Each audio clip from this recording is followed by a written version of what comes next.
எடப்பாடி எந்த இடத்துக்கு போனாலும் ஒரு பெரிய கட்சி என்னோட கூட்டணி வரப்போகுது அப்படின்னு சொல்றாரு. அந்த பெரிய கட்சி நாம் தமிழரா? நாம் தமிழர், திமுக, அண்ணா திமுக, காங்கிரஸ், பாஜகவின் ஊதுகுழல்கள், ஒட்டுண்ணிகள், தொங்கு சதைகள்னு அவர் பேசிட்டு இருக்காரு. கவின் கொலையை பத்தி பேசலையே, அதுக்கே ரியாக்ட் பண்ணலையா அவர்? அப்ப நீங்க இஷ்யூலே ஒண்ணும் இல்லைன்னா திருமங்கலம் சரத்குமார் தான் மீண்டும் விஜய்க்கு சகாதேவ மாதிரி சொல்றேன். என் பேச்ச விஜய் கவனிச்சு பார்த்தா உண்மை நிலைமை அவருக்கு தெரியும். 21, 18, 39ங்கிறது மட்டுமே அது மேல்மட்டத்தில் பார்த்தப்பட்டாலும் உள்ளுக்குள்ள 21க்கு 18 சீட்டு வேணும்னு கேட்கிறாரு. இது பாஜக அலர்ட்டா இருந்து மூவ் பண்ண வேண்டிய இடம்.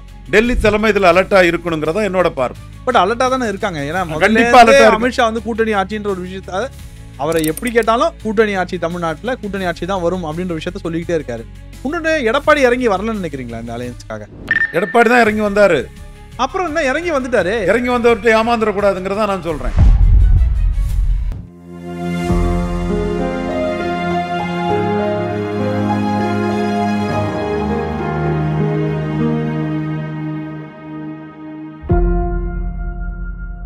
சாமானிய நேயர்களுக்கு வணக்கம். இன்றைய சிறப்பு இருந்தால் நம்ம கூட ரவீந்திரன் துரைசாமி சார் அறிஞ்சிருக்காங்க. நிறைய கேள்விகள் இருக்கு, வாருங்களுடன் கேட்டு தெரிஞ்சுக்கொள்வோம். அண்ணா வணக்கம்ண்ணா. வணக்கம் நாகராஜ். பார்த்து ரொம்ப நாள் ஆகுது, இப்போ பார்க்குற ரொம்ப மகிழ்ச்சி நாகராஜ். பேசலாம். ரொம்ப சந்தோஷம்ண்ணா, நிறைய இருக்கு பேசுறதுக்கு. ஆனா முதல்ல பாஜகனாலே அதிரடி. அந்த டைமிங் மெயின்டைன் பண்ணுவாங்க. ஆனா பாஜக கட்சியோட தலைவர், அகில இந்திய தலைவர் போடுறதுக்கு 3.5 மாசம் டிலே ஆயிருக்கு. அதாவது ஏப்ரல் மிட்ல வந்துருந்தாங்க. அதுக்கப்புறம் ஆபரேஷன் சிந்தூர்னால டிலே ஆச்சுன்னாங்க. இன்னும் டிலே ஆகிட்டே போகுது. கிட்டத்தட்ட அவள் ஒரு தலைவர் மாதிரி போயிட்டே இருக்கு. கிட்டத்தட்ட இவங்க வந்துருவாங்க, அவங்க வந்துருவாங்க, அவர் வந்துருவார், இவர் வந்துருவார்னு சொல்லிட்டு இருக்காங்க. ஆர் தே ஸ்ட்ரகிளிங்? பிஜேபி ஸ்ட்ரகிள் பண்ணுதா? ஏன்னா நம்ம 2014 பிஜேபி தடுமாறி பார்க்கல. பட் இந்த விஷயம் தடுமாறுதோன்னு ஒரு கேள்வி வருது இல்ல மக்கள்கிட்ட. 2014ஆம் ஆண்டு ஆட்சி அமைஞ்சதும் உத்தரப்பிரதேசத்தில் நமக்கு வந்த அதிகப்படியான எம்பிக்கள் தான் அந்த ஆட்சிக்கு காரணம். அப்போ அதுக்கு காரணம் அமித்ஷாவோட சோஷியல் ஸ்ட்ராட்டஜி. நான் ஜாதவ் ஓபிசிகளை கன்சால்டேட் பண்ணாரு. ராஷ்ட்ரிய முஸ்லீம் மாஞ்சி சுந்தரேச ஐயங்கார் நம்ம ஊருக்காரரு, அவர் கடுமையாக உழைச்சாரு.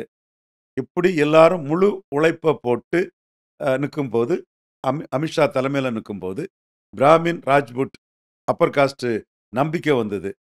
இது இவங்க சாதிச்சிருவாங்க நம்பிக்கை வந்தது.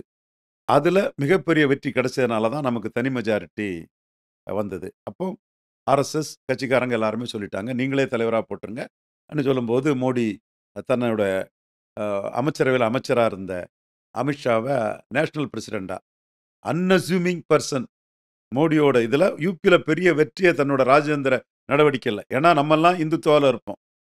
குஜராத்தில் மாநில அரசியல் பண்ணவங்க, உள்ளாட்சி தேர்தலை நடத்தினவங்க, Hindu conscious is coupled with caste conscious. Every caste wants their share of power. அந்த எண்ண ஓட்டத்தில் புரிஞ்சவங்க அவங்க. இப்போ நீங்கள் குஜராத்தில் வாஜ்பாய் என்ன சொல்லுவார்னா, சோமநாதபுரம் ஆலயத்தை இந்துக்கள் அந்நிய படைப்பிடிப்பிலிருந்து சிவனை காப்பாற்றினாங்கன்னு சொல்லுவாப்புல. இந்துக்களின் மானத்தை கோலிஷத்திரிய மன்னர்களும் கோலிஷத்திரிய போர் வீரர்களும் தங்கள் உயிரை தியாகம் செய்து இந்துக்களின் காவலர்களாக நின்று காப்பாற்றினாங்கன்னு சொல்லுவாப்புல. வாஜ்பாய் நேஷனல் பொலிட்டிக்ஸில் ஒரு நேஷனல் இதில் பேசக்கூடியவர்.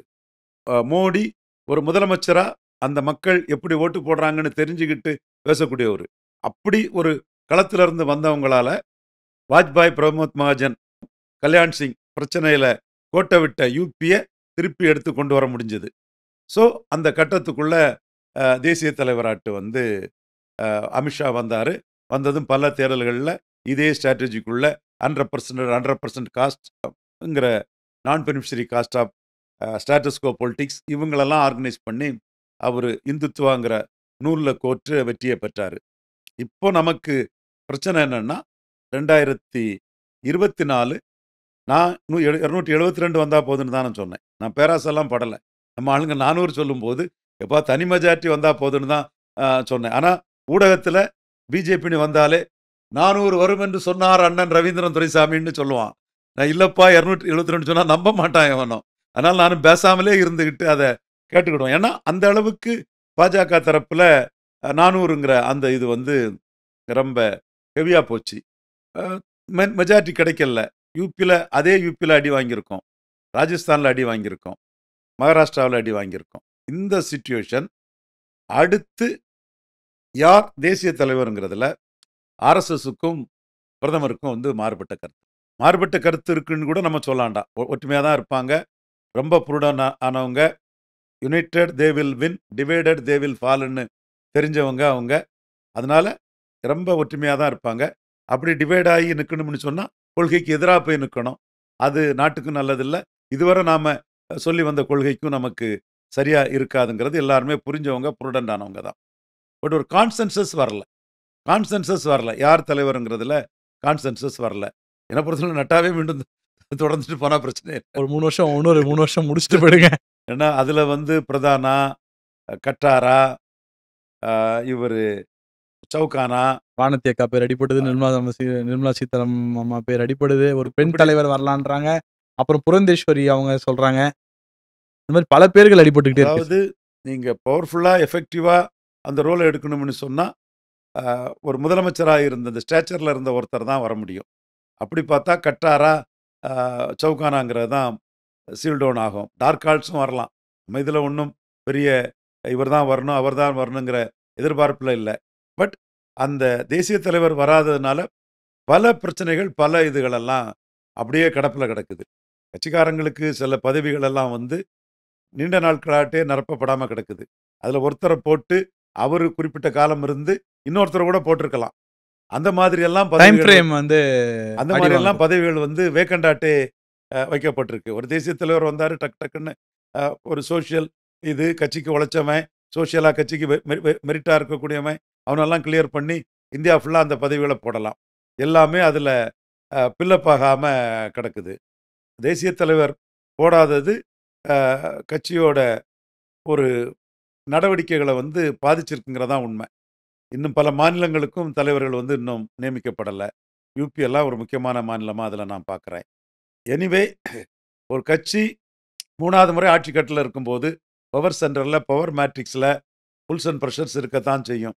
வெற்றி, தோல்வி, யாருக்கு அது அதிகாரம், யார போட்டா அது எப்படி இருக்குங்கிறதுல பல பிரச்சனைகள் இருக்கத்தான் செய்யும். இதுல 272 மோடி கொண்டு வந்திருப்பாருன்னா, 2014ல போட்ட மாரி நீங்களே போட்டுடுங்கங்கிற ஒரு சூழல் வந்திருக்கும். இன்னைக்கு 240னால இந்த பார்வையில எல்லாருமே, அவங்க எல்லாருமே நாட்டு நலன் சார்ந்தவங்க தான். பட் அதிகார மையத்துல ஆர்எஸ்எஸ் வந்து தங்கள அசெட் பண்ண நினைக்கிறாங்க. தங்களுக்கு ஒரு முக்கியத்துவம் வேணும்னு நினைக்கிறாங்க. தேசிய தலைவரான நட்டா, நாங்க ஆர்எஸ்எஸ் இல்லாமலே வளர்ந்துருவோங்கிற அந்த கருத்து சொன்னது, எவ்வித பலனும் எதிர்பார்க்காம உழைக்கக்கூடிய பல ஆர்எஸ்எஸ் தலைவர்களுக்கு வந்து மன வருத்தமும், ஹர்ட் ஆச்சு. மனச்சோர்வும் ஏற்பட்டிருக்குது. அதே வேளையில ஆர்எஸ்எஸ்ஸின் குழந்தைகள்ல ஒரு வீரம், விவேகம், வெற்றிய குடுக்கக்கூடிய, மக்கள் நலன உணர்ந்த, ஈர்ப்பு சக்தி உள்ள ஒரே குழந்தை வந்து இன்னைக்கு தாமோதாஸ் நரேந்திர மோடி தான். அந்த குழந்தை வெற்றியாளரா தான் இருக்குது. பிரச்சனைகள்ல நம்ம வந்து மீண்டும் இந்த நாட்ட சோனியா கையிலயும் குடுத்துறக்கூடாது. அப்போ ஒரு ப்ரூடென்ட்டா, பிராக்மேட்டிக் அப்ரோச்சோட எது நல்லதுங்கிற ஒரு கான்சென்சஸ்க்கு அங்க பிரச்சனைகள் இருக்குது. கான்சென்சஸ் வரல. அது வேதனைக்குரிய விஷயம் தான். அத நோக்கி தான் தேசிய தலைவர் இருக்குது. ஒரு லெவல் அந்த தலைவர்கள் பேசி முடிச்சுட்டாங்கன்னா, சரியா வரும்னு நினைக்கிறேன். பொறுத்திருந்து பார்ப்போம். இன்னும் இதுல 69 காங்கிரஸ்ல நடந்த பாடம் நமக்கு நடந்துறக்கூடாது. அரசியல்ல அந்த கட்சி வந்து 69ல பிளவ சந்திச்சது. காமராஜ் 2 வருஷம் எக்ஸ்டென்ஷனுக்கு பிறகு 1968ல தலைவர் பதவி அவருக்கு பதிலா தலைவர் பதவியில நிஜலிங்கப்பா வரும்போது, இந்திரா காந்தி சொன்னாங்க, நிஜலிங்கப்பா இஸ் மை கேண்டிடேட்னாப்ல. காமராஜ் இஸ் அவர் கேண்டிடேட்னு சொன்னாரு. பிரச்சனை வந்துட்டு அன்னைக்கு. அந்த பிரச்சனை பிரசிடென்ட் எலெக்ஷன்ல ஆச்சு. அந்த கட்சி அதனால பலகீனப்பட்டு, அந்த பலகீனப்பட்ட காங்கிரஸ் ஓல பலகீனப்பட்டு வந்தவன்லாம் 90% பிஜேபியில தான் வந்திருப்பான். 90% காங்கிரஸ் ஓல தான் பிஜேபியில தான் வந்திருப்பான். நம்ம போன்றவர்களும் காங்கிரஸ் ஓல சிறு வயசுல இருந்து பிஜேபிக்கு இந்திரா காந்தி எதிர்ப்பு, ஆர்எஸ்எஸ் ஆதரவு, ப்ரொபோஸ் பண்ண கேண்டிடேட்டே எதிர்த்து ஒர்க் பண்ணி எமர்ஜென்சி எதிர்ப்பு எல்லாமே கலந்து நாட்டின் வரும். ப்ரொபரேட் இன் பப்ளிக் லைஃபை காலி பண்ண இந்திரா காந்தி எதிர்ப்பு, எமர்ஜென்சி எதிர்ப்புன்னு வந்தவங்க தான். இந்த மாதிரி தான் ஒரு பெருமளவு இந்த இதுக்குள்ள வந்திருப்பாங்க. ஸோ அதுக்கு பிறகு சரண் சிங் அவர் ஆதரவாளர்கள் உள்ள வந்திருக்காங்க. சோசியலிஸ்ட் உள்ள வந்திருக்காங்க. பெரிய லெவல்ல பாஜக அன்னைக்கு அது அப்படியே அவங்க உள்ள கலந்து அதுல வேறுபாடு இல்லாம அப்படியே இருக்கிறாங்க. ஒரு சில இடங்கள்ல சில வேறுபாடுகள் இருக்கலாம். இந்த இடத்துக்குள்ள அந்த மாதிரி ஒரு பாடம் நமக்கு வந்துச்சுன்னா நாம கொண்ட கொள்கைகளுக்கும் மற்ற இதுக்கும் வந்து ஒரு பெரிய பேரிடராட்டம் ஆயிரும். குறிப்பா ஒரு சின்ன இது வந்தாலும் கூட அன்னைக்கு வந்து இந்திரா காந்தி எமர்ஜ் ஆக முடிஞ்சதுன்னா அவங்க ஒரு காஸ்ட் அலையன்ஸ் எடுத்தாங்க. அந்த காஸ்ட் அலையன்ஸுங்கிறது upper caste, Christian Muslims, Harijan கிரிஜன்ஸ்னு ஒரு இதை எடுத்தாங்க. அதில் அவங்க தப்பி வந்துட்டாங்க. இந்த பங்களாதேஷ் வார் அது இதெல்லாம். இன்னைக்கு வந்து நமக்கு இந்திய அலையன்ஸு கிட்ட ஹரியானா, ராஜஸ்தான், யூபியில் வந்து பலகீனத்தை அடைஞ்சிருக்கிறோம். 1 to 1 இருக்கக்கூடிய ஸ்டேட்டில் அவங்களும் ஜெயித்திருக்காங்க. குஜராத்னாலும் சரி, குஜராத் இப்போ ஆம் ஆத்மி வந்து நம்மளை காப்பாற்ற வந்துட்டான். மத்திய பிரதேஷ், ராஜஸ்தான், ஹரியானா, இமாச்சல், உத்தரகண்ட், இந்த ஸ்டேட்டுகள்லாம் வந்து 1 to 1ங்கிற லெவலில் தான் இருக்குது. இந்த ஸ்டேட்டில் சத்தீஸ்கர், இந்த 1 to 1 ஸ்டேட்டில் முழுக்க எல்லா சக்திகளும் ஒன்றாக இருந்து இன்டாக்டாக ஃபைட் பண்ண வேண்டிய ஒரு சூழல் இருக்குது. ஸோ இதெல்லாம் எல்லா ஸ்டேக் ஹோல்டர்ஸும் உணர்ந்து செயல்படுறது அவசியம்னு நான் கருதுறேன். சார் நீங்க 2020 நம்ம காணொலியில சொன்னீங்க 24லயும் மோடி தான் பிஎம் அப்படின்னு நீங்க ஒன்று சொன்னீங்க சார். கண்டிப்பாக சொன்னேன். இப்போ 2029 அந்த இதை சொல்ல முடியுமா நிச்சயரா? கண்டிப்பாக நான் சொல்கிறேன். மோடிஜி ஃபார் பிஎம் 2029 நான் சொல்கிறேன். நான் உழைச்சிக்கிட்டே இருக்கிறேன் அதுக்கு. மோடிஜி ஃபார் 2029ல் தமிழ்நாடு சென்ட்ரிக்காக என்னோட உழைப்பு இருக்குது. அதில் என்னோட சகோதரர்கள் பலரும் 90% என்னோட ஒத்த கருத்து உள்ள என்னோட சகோதரர்கள்ட்ட நான் மாறுபட வேண்டிய ஒரு சூழ்நிலை இருக்குது. என்னோட கருத்தில் எடப்பாடி நம்பகத்தன்மையற்றவர். அதே வேளையில் அவர் 20% உள்ள வந்தது நமக்கு தேவை தான். ஆனால் அவரை வந்து அதிக சீட்டு நம்ம குறைஞ்ச சீட்டு வாங்கி அவரை எம்பவர் பண்ணி விட்டா அவர் வந்து இந்த திராவிட கட்சிகள் பாணியில் ஜெயலலிதா அம்மையார் மட்டும்தான் ஓரளவு விதிவிலக்கு. மீண்டும் இவங்க அந்த நடராஜன், எம்ஜிஆர் இவங்க பாணியில் காங்கிரஸுக்கு 20 எம்பி 25 எம்பி சீட்டு ஆஃபர் கொடுப்பார். இது என்னோட பார்வை. அப்போ அவரை எப்படி ஹேண்டில் பண்ணுங்கிறதுல தான் என்னோட கருத்தை வந்து தேசிய தலைமைக்கு நான் சொல்லிட்டு இருக்கிறேன். அவரை எங்கே ப்ரொஜெக்ட் பண்ணி இந்த தேர்தலை சந்திக்கும் போது அவர்கிட்ட கேரக்டர் இடியோசின்கிரசி டீச்சர் அரசியலில் அவர் தன்னை பலப்படுத்துறதுக்கு தான் இது பண்ணுவார். இப்போ அவர் எந்த இடத்துக்குள்ளே வந்திருக்கிறாரு? பாராளுமன்ற தேர்தல் போது ஜன்னல் திறந்திருக்கு, கதவு திறந்திருக்குன்னெல்லாம் பாஜகவினர் அவர் எப்படியாவது கூட்டணி வேணும்னு சொன்னாங்க. பாஜக மைனஸு, பாஜக கூட சேர்ந்தா எங்களுக்கு சட்டமன்றத்தில் ஜெயிக்காதுன்னு சொன்னவர் தான் சி.வி. சண்முகம், கே.பி. முனுசாமி, செங்கோட்டையன், எடப்பாடி அந்த வார்த்தையை சொல்லலை, ஜெயக்குமார் போன்றவங்களெல்லாம் சொல்ல வச்சு அவர் அதை என்டார்ஸ் பண்ணிட்டு இருந்தார். 2024 மக்களவைத் தேர்தலில் அவர் பல இடங்களில் மூணாவது இடம் போனதும் பாஜகவுக்கு ஒரு அணி அமைக்கக்கூடிய சக்தி இருக்குங்கிறத புரிஞ்சுக்கிட்டு அவர் பாஜக கிட்ட வந்தார். பாஜகவும் பாராளுமன்ற தேர்தலில் அவரை விட்டதுனால சீட் கன்வெர்ட் ஆகலைன்னு இறங்கி போய் தான் அவரை சேர்த்துக்கிட்டாங்க. இப்போ 11.4% வாக்கெடுத்த பாஜக தன் பலத்துக்குரிய சீட்டை வாங்கினாதான் 29ல் அவரால் ஏமாற்றப்படாமல் இருக்க முடியுங்கிறதான் என்னோட ஆணித்தரமான கருத்து. இந்த பலத்துக்குரிய சீட்டுன்றது என்ன நம்பர் நீங்க சொல்றீங்க?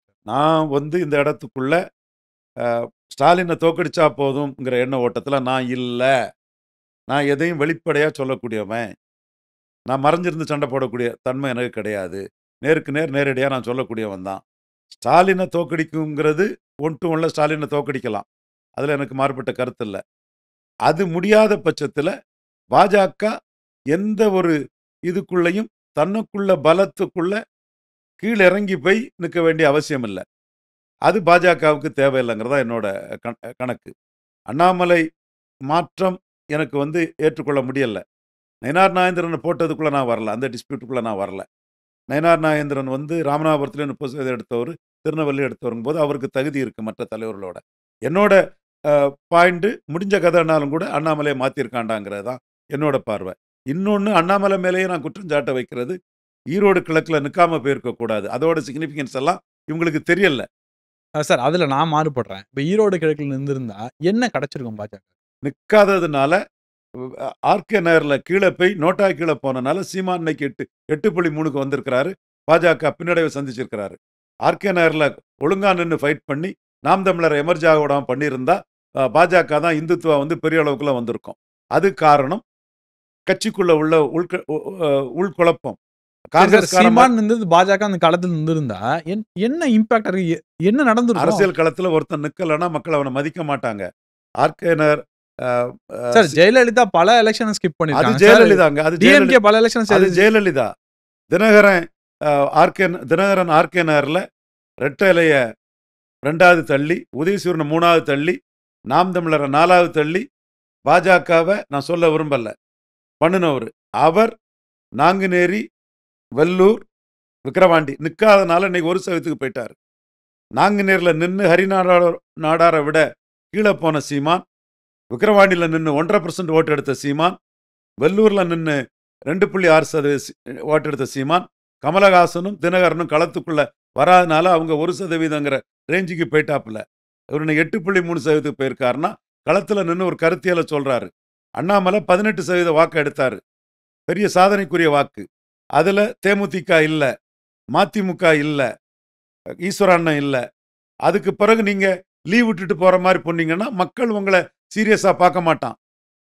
நீ நிக்காம போனீங்கன்னா அவன் என்ன நினைப்பான்னா கீழே போயிருங்கிறது நிக்காம போனதா தான் நினைப்பான். ஏன் நிக்காம போனதுன்னு நான் சொல்றேன். உள்கட்சி குழப்பம் ஆர்கே நகர்ல இருந்து அதே உள்கட்சி குழப்பம் அங்கே இருக்குது. இதுக்கு நான் தீர்வு சொல்லிவிட முடியாது. இதை நான் தெருவில் போட்டு பேச வேண்டிய அவசியமும் இல்லை. நின்று இருக்கணுங்கிறது தான் என்னோட கருத்து. இந்த கருத்தை அப்போவே நான் மோடிஜிட்டி சொன்னேன். அமித்ஷாஜி, நட்டாஜி, சந்தோஷ் எல்லாத்துக்குமே கட்சி இருந்தால் ஃபைட் பண்ணுங்க தான் சொன்னேன். சுரேந்திரன் எந்த எலெக்ஷனாவது விட்டுருக்கிறாரா? கேரளாவில் இடைத்தேர்தல். பண்டிட் சஞ்சய் எந்த எலெக்ஷனாவது விட்டுருக்கிறாரா? அந்த மாதிரிப்பட்ட ஒரு தலைவர் தானே இவர் அண்ணாமலை. விட்டது தவறுங்கிறது என் கருத்து. நீங்க என்ன லாபம்னு அது வேற. விட்டது இன்னும் சொல்ல போனா அன்னைக்கு அமைப்பு தேர்தல் நடந்ததும் உள்ளுக்குள்ள நான் ஒன்னு சொல்றேன். சப்போஸ் விட்டுட்டு 2-3% கன்ஸ்ட்ரெயின் ஆயிருந்தாங்கன்னா இந்த 18% வந்து ஆப்டிக்ஸ் வந்து டேமேஜ் ஆயிருக்குல்ல, 3% கட்சினா இருக்கும்ல. நீங்க அந்த விஷயத்தை யோசிக்க மாட்டேன்றீங்களே. அந்த இடத்துக்குள்ள தைரியமா நிற்கணும். லாபமோ நஷ்டமோ. பண்டிட் சஞ்சய் மாதிரி, சுரேந்திரன் மாதிரி நிற்கணும். என்னோட கருத்து சரி. இப்போ நம்ம இதில் பேசினா நம்ம கட்சிக்கு மாறுபட்ட கருத்துக்களை நாம் அதுக்குள்ள பண்ணாண்டாம். நின்று இருக்கணும் என் கருத்து. இப்போ எடப்பாடி அவர்கள் தமிழ்நாடு முழுக்க சுற்றுப்பயணம் போறாரு. என்ன சொல்லப்பட்டது? பாஜகவும் அதிமுகவும் இணைய போறது இல்லை கிரவுண்ட் லெவல்னு சொல்றாங்க. பட் அந்த இடத்துல போகும்போது தொண்டர்கள் நல்லா இருக்காங்க. அதிமுக மாவட்ட செயலாளர்களும் பாஜக மாவட்ட செயலாளரும் பேசிக்கிறாங்க. ஒர்க் பண்றவங்க ஒன்னா ஆறாங்க அப்படின்னு சொல்றாங்க. அது நீங்க எப்படி பாக்குறீங்க? கண்டிப்பா ஒன்னா இணைஞ்சு தான் தீரணும். அது ஒரு கூட்டணின்னு வச்ச பிறகு அந்த கெமிஸ்ட்ரியை உருவாக்கி தான் தீரணும். அதுக்காக தான் அண்ணாமலை வந்து 15 நாளைக்கு முன்னே சொல்லிட்டாரு. நாங்க உழைக்க தயார், நீங்களும் எனக்காக உழைக்கணும் சொன்னாரு.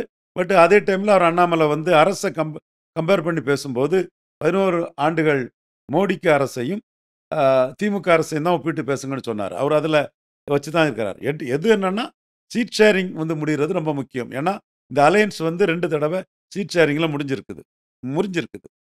நகர்ப்புற உள்ளாட்சியில் 2% தான் சீட்டு தருவோன்னு சொன்னார் ஐயா எடப்பாடி பழனிசாமி. 5% கேட்டார் அண்ணாமலை. அதற்கு பிறகு ஓபிஎஸ் 5% கொடுக்கலாம், நகர்ப்புறத்தில் பாஜகவுக்கு செல்வாக்கு இருக்குன்னு ஐயா ஓபிஎஸ் சொன்னார். எடப்பாடி 2க்கு மேலே தர முடியாதுன்னு பேச்சுவார்த்தையை கட் பண்ணிட்டு சேலத்துக்கு போயிட்டார். அதற்கு பிறகு கடைசியாக நின்று அப்போல்லாம் நாம் வந்து நம்ம கணக்கு வந்து அண்ணாமலே என்கிட்ட அது விளக்கம் சொன்னார். அமித்ஷாஜி சொல்லிட்டாரு, 2 எல்லா இடத்துலையும் சீட்டு போட்டே ஆகணும், கன்ஃபார்மா சீட்டு போட்டு சொன்னார். ஏன்னா அன்னைக்கு வந்து நம்ம கணக்கு கமலஹாசன், தினகரன் எல்லாத்தையும் சேர்த்து பிடிச்சி வந்துட்டா எடப்பாடி எல்லாமே சேர்ந்து வந்தால் நம்ம பார்லிமெண்ட்டுக்கு சீட்டு வருங்கிற அந்த கனவுல தான் இருந்தோம். மோடிக்கு அமித்ஷாவுக்கு நெருக்கமான உளவுத்துறை அதிகாரி அவர் தான் என்கிட்ட சொன்னார், எடப்பாடியை நம்ப முடியாது, வேற ஸ்ட்ராட்டஜி பாருங்க, எடப்பாடி ஏமாத்துவான், நீங்கள் அதில் ரொம்ப கேர்ஃபுல்லாக இருங்கிறத என்கிட்ட சொன்னார். எடப்பாடி அந்த நகர்ப்புற உள்ளாட்சியில் பிஜேபியை மாடலைஸ் பண்ண தான் நினச்சார். ஃபைனலாக அண்ணாமலை நின்று 5% வாக்கு நிரூபித்தார். அது பாஜக தனிச்சு நின்றதில் ஒரு எழுச்சி தான். அதிமுக ரொம்ப பின்னடைவை சந்திச்சு. அடுத்த கட்டம் 2024க்கு முன்னே இண்டி கூட்டணி வரும்போது நமக்கு தேவைப்படுது. நம்ம மோடி பக்கத்தில் வலது பக்கத்தில் இருக்கிறார். அப்போ நானே சொல்லியிருப்பேன், உலகளவில் ஐயா எடப்பாடி பழனிசாமி மோடிக்கு பெரிய உதவி பண்ணுறாரு. இந்திய அளவில் இண்டி கூட்டணிக்கு எதிராக என்டிஏவிலையும் பெரிய கட்சிகள் இருக்குங்கிறதுக்கு ஐயா இது பண்ணுறாருங்க கருத்தை நானே பதிவு பண்ணியிருப்பேன். நீங்கள் எல்லாருமே தெரிஞ்ச விஷயந்தான். அவர் வந்து 6 சீட்டு 12 சீட்டில் கெடுபிடியாக நின்னார். 6 சீட்டுக்கு மேலே தரமாட்டேன்னு சொன்னார். அதற்கு பிறகு இப்போ அவர் என்ன பின்னடைவு சந்திச்சிருக்காருன்னா, அவர் வந்து 3வது இடத்துக்கு நிறைய இடத்துல தள்ளப்பட்டார். 3வது இடத்துக்கு தள்ளப்பட்டிருக்கும் போது அவர் பார்லிமெண்ட் அசம்பிளின்னு இருட்டை கொண்டு ஓட்டை அடைக்கிறாரு. அதை அடைக்கிட்டு விளவங்கோடு சட்டமன்றத்தில் ஜெயலலிதா அம்மையார் உயிரோடு இருக்கும்போது நோட்டாவுக்கு கீழே போன நாம் தமிழர் கீழே இவர் போயிருக்கார். ஜெயலலிதா அம்மையார் உயிரோடு இருக்கும்போது நோட்டாவுக்கு கீழே போன ஒரு கட்சி கிட்ட கீழே போயிருக்கார். அப்போ இவர் வந்து பலகீனப்பட்டிருக்கிறாரு. நாம் தமிழர்கிட்ட 7% பலவீனப்பட்டிருக்காரு. ஜெயலலிதா அம்மையார் இருக்கும்போது 1% இந்த கட்சி இன்னைக்கு 8 பேர் இருக்குதுன்னா, இவர் 7% பலவீனப்பட்டிருக்கிறாரு. ஸ்டாலின்ட்ட பலவீனப்பட்டிருக்கிறார். கலைஞர் இருக்கும்போது ஜெயலலிதா அம்மையார்ட்ட இருந்த அதிமுக ஓட்ட கலைஞரால அசைக்க முடியல. கலைஞர் மறைவுக்கு பிறகு ஸ்டாலின் வந்து திராவிட இயக்கம் அது இதுன்னு இவர்கிட்ட இருக்க ஓட்டுல ஒரு குறிப்பிடத்தக்க சதவீதத்தை தன்வசப்படுத்தியிருக்கிறாரு. இதெல்லாம் உண்மை நிலைமை. எல்லாத்துக்கும் மேல இந்துத்துவா இதுல இவர்கிட்ட இருக்கக்கூடிய ஓட்டு கணிசமா இங்க வந்திருக்குது பாஜகவுக்கு. விளவங்கோட்டில் பாஜக 2வது வந்திருக்கு. இப்போ இவர் சட்டமன்ற தேர்தல்னு ஒரு மாய்மாலத்தை காட்டி பாஜகவில் உள்ள 2ஆம் கட்ட தலைவர்கள் நாம எம்எல்ஏ ஆனா போதுங்கிறத காட்டி குறைஞ்ச சீட்டுக்கு பாஜகவை வைக்கிறதுக்கு விரும்புகிறாரு. நான் மோடிக்கா நிற்கக்கூடியவன் சொல்லும்போது யாரை பற்றியும் எதை பற்றியும் கவலைப்படாதவன், பட் எல்லாரையும் மதிக்கக்கூடியவன். ஹெச் ராஜாவை மதிப்பேன், நயனாரை மதிப்பேன், தமிழிசை அம்மையாரை மதிப்பேன், பொன்னாரை மதிப்பேன். ஏன்னா பொன்னாருக்கும் எனக்கும் மாறுபட்ட கருத்து இருந்தாலும் கூட தன் வாழ்க்கையை கட்சிக்கு அர்ப்பணித்தவர். திருமணம் செய்யாமல் தன் வாழ்க்கையை கட்சிக்கு அர்ப்பணித்தவர். வர வேண்டிய உயரத்துக்கு வரலைங்கிற இதுவும் உண்டு. அந்த அளவுக்கு அர்ப்பணிப்பு உணர்வு உள்ளவர் தான். இல்லை கணேசன் ஜிட்ட கூட நடராஜனை சசிகலா தரப்புக்கிட்ட நடராஜன் கிட்ட நடராஜனை மோடி கிட்ட இன்ட்ரடியூஸ் பண்ண முயற்சி பண்ணாருங்கிறதுல நான் எவ்வளவு வேதப்பட்டிருப்பேன்னா, நான் அவரை நினைச்சதும் வச்சிருந்த உயரமும் பெருசு. மிகப்பெரிய தியாக வரலாற்றுக்கு சொந்தக்காரர் இதை செய்யலாமாங்கிற இதைத்தான் நான் கோபப்பட்டேன். பட் இன்னைக்கும் வந்து கட்சிக்காக தியாகம் பண்ணவங்க தான் தலைவர்கள். பட் அவங்களோட ஒரு நோக்கம் தப்புன்னு சொல்ல முடியாது. 60 தாண்டினவங்க என்ன சீட்டுனாலும் பரவாயில்ல கூட்டணின்னு இருக்கிறாப்புல. நான் என்ன சீட்டுனாலும் பரவாயில்லன்னு கூட்டணி போனால் அவர் நாளைக்கு காங்கிரஸுக்கு ஆஃபர் கொடுக்கறதுக்கு ஒரு வாய்ப்பு உண்டுங்கிறத தலைமைக்கு எச்சரிக்கிறேன். அதை இப்போ அமித்ஷா ஓரளவு ஆரம்பத்தில் உள்ள கொண்டு வரதுக்கு அமித்ஷாவும் ஒருபடி இறங்கி தான் போனார். இவர் இருக்கும்போது எதிர்கருத்தை சொல்ல முடியாமல் தான் அமித்ஷாவும் திணறினார். இப்போ ஓரளவு டெல்லி தெளிவாயிட்டாங்க. தென் மோடியும் ரொம்ப தெளிவாக இருக்கிறார். மோடி எப்படி வெற்றி பெற்ற முறை கூட சந்திரபாபு நாயுடுவை அவரால் இன்னும் முழுமையாக ஏற்றுக்க முடியாத சூழ்நிலை இருக்கும்போது இவர் வந்து 2024 பண்ணதில் திருச்சியில் ஒரு நக்கலாக தான் மோடி சிரிச்சிட்டு போனார். நக்கல் பார்வை தான் மோடிக்கிட்ட இருந்தது. எடப்பாடி தான் ரொம்ப கீழே இறங்கி மோடிக்கிட்ட பண்ணும்போது மெட்டீரியலாக நிற்கணும். அவர் இப்படி இறங்கி சிரிச்சிட்டு வர்றது தன்னோட லாபத்துக்கு வராரு. நம்ம 29ல் 24ல் பண்ணதை இவர் பண்ண விடாமல் அலர்ட்டாக இருக்கணுங்கிற கருத்தை நான் தொடர்ந்து பண்ணிட்டு இருக்கிறேன். அதுக்கு பல வியூகங்களை சொல்கிறேன். பட் மாற்று வியூகம் சொல்லக்கூடியவங்களாம் என் சகோதரர்கள். அவங்கள்ட்டே நியாயம் இருக்கு. இப்போ கருணாராஜன் இருக்கிறாருன்னா அந்த கட்சிக்கு கருணாராஜனுக்கு உழைப்பு, அவர் அரசுலேருந்து வரல, பட் கட்சியை உள்வாங்கி உழைக்கக்கூடிய அவருக்கு உழைப்பு பெருசு. கருணாராஜன் வந்து உழைப்பு பெருசு. அப்போ அவர் இந்த கட்சிக்குள்ளே ஒரு சட்டமன்ற உறுப்பினர் ஆகணுங்கிற உறுதியாக நினைப்பார். மயிலாப்பூர்லாம் கழிஞ்ச முறை அவர் எதிர்பார்த்திருந்தார். நம்ம இதே பண்ணார். ஒட்டோர் மேபி இதை தொகுதி மயிலாப்பூரோ இது ஸ்ரீவைகுண்டமோ ஏதோ ஒரு அவருக்குன்னுள்ள ஒரு தொகுதி ஜெயிக்கணும்னா அவர் வந்து ஒரு அதிமுக கூட்டணி வேணுங்கிறத அவர் நினைக்கிறது இயல்பானது, சரியானது. நான் மறுக்கவே வரல. சார் என்ன இருந்தாலும் இங்கே நமக்கு பவருக்கு வரணுமோ பவர் ஷேரிங்க்கு வரணும்னாலும் சீட்டு முக்கியம். சீட்டு வாங்குறதுக்கு இந்த கூட்டணி முக்கியமாக இருக்கு. அப்போ இதுல என்ன தப்பு இருக்கு? நம்ம தனியா ஒரு எலெக்ஷன் இருந்து பார்த்துட்டோம். இன்னும் போது நம்ம நல்லா பர்ஃபார்ம் பண்றோம். பட் சீட் கன்வெர்ட்டிபிலிட்டில ப்ராப்ளம் வந்து. பட் இந்த அலையன்ஸ் இருந்தா சீட் கன்வெர்ட்டிபிலிட்டி வரும்ன்ற போது அதே தானே எடப்பாடிக்கும். அவரும் ஜெயிக்க இல்லையே, ஜெயலலிதா மாதிரி இல்லையே அவரும். எடப்பாடி தானே, அவர் ஜெயலலிதாவால தானே நினைக்கிறாரு. அந்த இடம் தான் அவர் ஜெயலலிதாவாட்டு நாம நம்ம தொகுதியில ஜெயிக்கிறதுக்காக அவரை ஏன் ஜெயலலிதாவாட்டு ப்ரொஜெக்ட் பண்ணணும்? சீட் ஷேரிங் முடிஞ்சு நமக்கு திருப்தின்னா அப்போ ப்ரொஜெக்ட் பண்ணலாங்கிறதான் என்னோட பார்வை. அது இருக்கிறது வரை அந்த ப்ரொஜெக்ஷன் தேவையாங்கிறதான் என்னோட பார்வை. மற்றபடி உங்கள் கருத்தை நான் ஏற்றுக்கிறேன். நாம மட்டும் சீட் கன்வெர்ட்டிபிலிட்டியில் இல்லாமல் இல்லை, அவர் சீட் கன்வெர்ட்டிபிலிட்டி இல்லாமல் நாம இடைத்தேர்தலில் 2வது வந்த இடத்துக்குள்ள அவர் 3வது வரணும். 3வது வந்தால் ஒன்றும் தப்பு இல்லை. 4வது போயிருக்கிறாரு. அப்போ மிகப்பெரிய பின்னடைவை சந்திச்சிருக்கிறாரு. ஜெயலலிதா உயிரோடு இருக்கும்போது 40% இருந்த அதிமுக இன்னைக்கு 20% தான் இருக்குது. அதைத்தான் அமித்ஷா தெளிவாக சொல்லிட்டு போயிட்டாரு. 21க்கும் 18க்கும் உள்ள சீட் ஷேரிங்னு சொல்லிட்டாரு. 21, 18, 39ங்கிறது மட்டுமே அது மேல் மட்டத்தில் பார்த்தப்பட்டாலும் உள்ளுக்குள்ள 21க்கு 18க்கு ஆன சீட்டு வேணும்னு கேட்குறாரு. இது வந்து பாஜக அலர்ட்டா இருந்து மூவ் பண்ண வேண்டிய இடம்.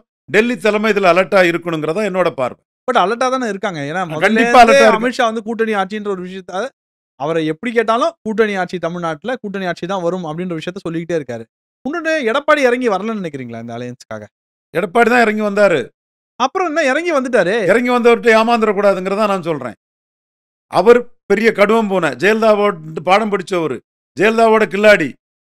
அவர் இதுவரை எந்த பார்கெனிங்லையும் யார்கிட்டயும் தோக்கல. தமிழிசையை பேக் பண்ணி தூத்துக்குடிக்கு அனுப்பிட்டாப்புல. நின்னா போதும், கொட்டடிச்சா சாமி ஆடினா போதும்னு சகோதரி தமிழிசை அங்க போயிட்டாங்க. தென்சென்னை தந்து தான் தீரணும்னு அவங்க கேட்கல. அவங்க சசிகலா வீழ்த்ததுக்கு தமிழிசை செய்த இது மிகப்பெரிய இது. தமிழிசைக்கு பதிலாக இன்னொருத்தர் தலைவரா பாஜக தலைவரா இருந்தா இன்னைக்கு அடிச்சு ஆணித்தரமா சொல்றாங்க, இன்னைக்கும் சசிகலா அம்மையார் தான் தமிழ்நாட்டின் முதல்வர். இன்னைக்கும் சசிகலா அம்மையார் தாங்க தமிழ்நாட்டின் முதல்வர். அந்த அளவுக்கு உறுதியா நின்னாங்க. நாங்களும் எங்க டீமும் கூட இருந்தோம். அமித்ஷாவை பார்த்ததுனாலும் சரி, அருண்ஜேட்லியை பார்த்ததுனாலும் சரி, சுரேஷ் பிரபுட்ட அவங்க என்ன இதுக்கு ஆர்கியூ பண்ணாங்க. எக்கனாமிக் அஃபண்டர்ஸ் ஜி, ஓபிஎஸ் நம்ம ஆளு, இவங்க எக்கனாமிக் அஃபண்டர்ஸ் விட்டுறவே கூடாதுன்னு பெரிய அளவில் பேசினாங்க. அப்புறம் நானும் சுரேஷ் பிரபுட்ட சில விஷயங்களை சொன்னேன். Natarajan anti Hindu, anti Brahmin, anti கலார், ஆன்டி நேஷனல், ஆன்டி பிஜேபின்னு ஒரு 5 ஆன்டியை போட்டு விட்டேன். உடனே பிஎம்ஓக்கு சொல்லிட்டீங்களா இதுன்னு சுரேஷ் பிரபு கேட்டார். ஆல்ரெடி யூ ஹாவ் இன்ஃபார்ம்டுன்னு சொன்னேன். அதுக்கப்புறம் அவர்கிட்ட சொன்னேன், if his wife is allowed to become the chief of Tamil Nadu, Congress will have both DMK and ADMK option. We will be virtually left in lurch. நம்ம ஒன்றும் இல்லாமல் தெருவில் இருக்கணும். காங்கிரஸுக்கு 2 ஆப்ஷன் கொடுக்கும். இவங்கெல்லாம் காங்கிரஸ் ஆளுக்க 69லேருந்து இந்திரா காந்தி ஆளு எம் நடராஜன் விடக்கூடாது அப்படிங்கிற விஷயமும் பிஎம்ஓட்ட நீங்கள் எல்லாமே இந்த எல்லாமே ரிப்போர்ட் பண்ண. Yes we have reported every திங்னு. அப்புறம் உடனே அவர் ஜவடேக்கரை பார்க்க சொன்னார். ஜெட்லியை காலையிலே பார்த்துட்டேன். எல்லாமே இந்த தமிழிசை அம்மையார் இருந்து அவங்களோட அந்த உறுதியாக சசிகலா குடும்பத்தை அலோவ் பண்ணக்கூடாதுங்கிற எண்ண ஓட்டம் இல்லைன்னா இன்னைக்கு சசிகலா தான் தமிழ்நாட்டின் முதல்வராக இருந்துட்டு இருப்பாங்க. பட் அவங்களுக்கும் ஒரு இதுக்குள்ள அதிமுக கூட்டணி எம்எல்ஏ ஆகணுங்கிறது இருக்கும். நான் தவறுன்னே சொல்லலை, கருணாரஞ்சன் இதை தவறுன்னு சொல்லலை. கொஞ்சம் அலர்ட்டா இருக்கணும். சீட் ஷேரிங்ல எடப்பாடி கிட்ட கவனமா இருக்கணும். எந்த புள்ளியில சசிகலாவை அடிச்சாங்களோ அந்த புள்ளியில எடப்பாடி கிட்ட ஏமாந்துடக்கூடாது. எடப்பாடியும் நடராஜனுக்கு சீடர் தான். சசிகலா அம்மையார் கருத்துக்கு முழுக்க ஏத்துக்கிட்டு வந்தவங்க தான். அவங்களுக்கும் இது தெரியும். தமிழ்நாட்டில் காங்கிரஸ் கூட்டணினா வெற்றிங்கிற ஒரு எண்ண ஓட்டத்தில் அவங்க இருக்கணும். அப்போ அதை உடைக்கிறதுக்கு என்ன செய்யணுங்கிறதும் பிளான் பி ஆட்டு பாஜகவுக்குள்ள இருக்கணும். மோடி கிட்ட அந்த எண்ண ஓட்டம் இருக்குதுன்னு எனக்கு தெரியுது. இதே வேளையில கட்சிக்கு தியாகம் பண்ணவங்க, கஷ்டப்பட்டவங்க இந்த 60+ ஆகும்போது எம்எல்ஏ ஆகணுங்கிற அவங்க உணர்வையும் கண்டிப்பா நான் குறை சொல்லல, மதிக்கிறேன். அது நியாயமானது, சரியானது. அதுல நம்ம அந்த ஆசையில ஏமாந்துடக்கூடாதுங்கிறதான் என்னோட ஒரே பார்வை. Okay sir. நயினார் அவர்கள் வந்து நானா எனக்கு தொண்டை கட்டிக்கிட்டான். நயினார் அவர்கள் வந்து பூத் கமிட்டி மாநாடுன்னு சொல்லிட்டு கிட்டத்தட்ட 6 மாநாடு போடுறாரு. அதோட இம்பாக்ட் எப்படி இருக்கும்னு நினைக்கிறேன்? பூத் கமிட்டி மாநாடு ரொம்ப முக்கியம். நயினார் ஒரு நல்ல ஆர்கனைசர். அதனால தான் அவர் திருநெல்வேலியில் வெற்றியை பெற முடிஞ்சது. ஸோ அவர் வந்து யதார்த்த கள அரசியலை தெரிஞ்சவர். கள அரசியலில் யதார்த்தத்தை தெரியாத ஒருத்தரை ஜெயலலிதா அம்மையார் வந்து என்டர்டெயின் பண்ணவே மாட்டாங்க. ஜெயலலிதா அம்மையார் தமிழ்நாட்டின் மிகப்பெரிய ஆர்கனைசர்ஸில் ஒருத்தர். அப்படி அவங்க இருக்கிறாங்கன்னா ரூமில் இருந்துக்கிட்டே அவங்களோட வெறும் கும்பிடுறது போடுறதுலையோ காலில் விடுறதுலையோ ஜெயலலிதா அம்மையார் மயங்கிருவாங்கன்னு எத்தனை பேர் நினைச்சாலும் உண்மை நிலைமை ஒரு நல்ல ஆர்கனைசரை தான் ஜெயலலிதா அம்மையார் வந்து என்டர்டெயின் பண்ணுவாங்க. அப்படிப்பட்ட ஜெயலலிதா அம்மையாரால் என்டர்டெயின் பண்ணப்பட்ட நயனார் நாகேந்திரன் ஒரு பெரிய ஆர்கனைசர். நம்மளும் இந்தியா ஃபுல்லாக வந்து ஆர்எஸ்எஸ் அமைப்பின் மூலமாட்டும் பாஜக காரியகர்த்தாக்கள் மூலமாட்டும் பூத் கமிட்டியை கடுமையாக ஆர்கனைஸ் பண்ணுறது தான் நமக்கு கட்சி வளர்ச்சி கரெக்டுங்கிறதுல ரூட்லேருந்து கிரவுண்ட்லேருந்து போகிறோம். அதற்கு வந்து சரியான ஒரு பணியை நயனார் பண்ணுறாரு.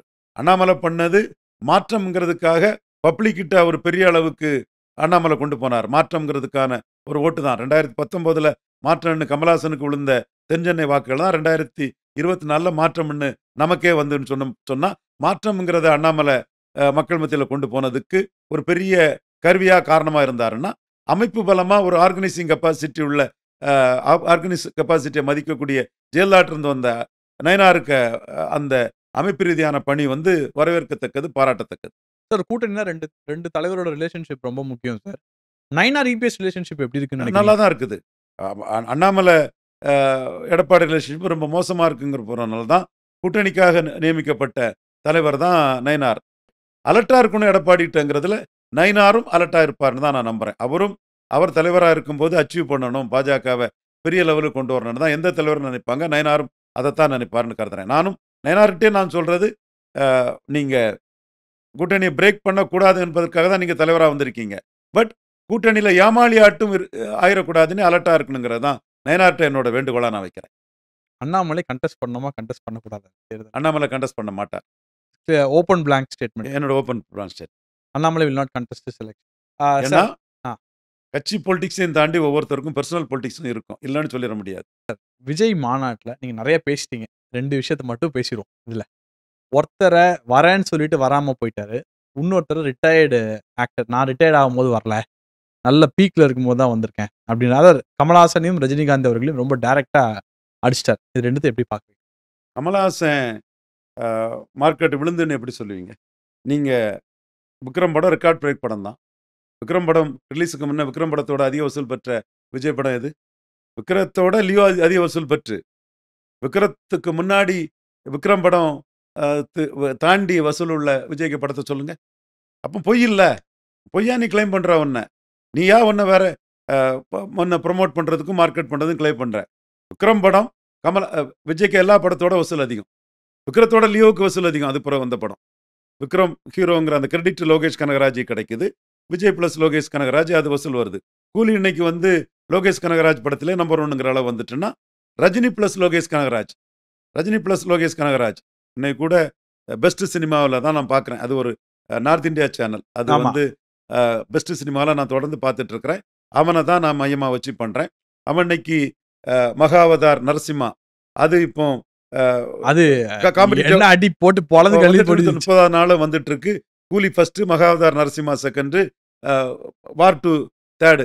பட் மகாவதார் நரசிம்மாவை தள்ளி பார்த்தா வார் 2 வெர்சஸ் கூலியில கூலி இவ்வளோ மேலே போயிருக்குதுன்னா லோகேஷ் கனகராஜோட அந்த இளைஞர்கள் மத்தியில், மாடர்ன் யங்ஸ்டர்ஸ் மத்தியில் உள்ள ஒரு வரவேற்பு தான் காரணம். அதே லோகேஷ் கனகராஜை வச்சு ரெக்கார்ட் பிரேக் படம் கொடுத்தவர் தான் கமலஹாசன். அவர் எப்படி மார்க்கெட் இல்லைன்னு நீ சொல்லிடுவ? சார் இப்படி பார்க்கலாமா? ம். விக்ரம வச்சு ஐ மீன் கமல வச்சு லோகேஷ் கனகராஜ் பண்ண படம் ஹிட். ஆமா. ரஜினியை வச்சு லோகேஷ் கனகராஜ் பண்ண படம் ஹிட். ஆமா. ஆனா விஜய் வச்சு பண்ண 2 படமும் ஃபிளாப். இல்லை, விஜய் வச்சு பிளாப்னாலும் கலெக்ஷன் இருந்தேன். நம்ம கண்ணை மூடிட்டு சொல்லலை. ஒரு எக்ஸ்ட்ராடினரி மினிமம் கேரண்டி விஜய்க்கு இருக்குங்கிறத நான் மறுக்க வரல. அது எப்படி கொண்டு வராரு, என்ன கொண்டு வராருங்கிறது அவருக்கு திறமை. ரெக்கார்ட் பிரேக் படம் விக்ரம், ரெக்கார்ட் பிரேக் படம் கூலி. ரெக்கார்ட் பிரேக் மீன்ஸ் நான் இந்த இடத்துக்குள்ள 2.0வை தவிர்த்துட்டு தான் பார்க்குறேன்.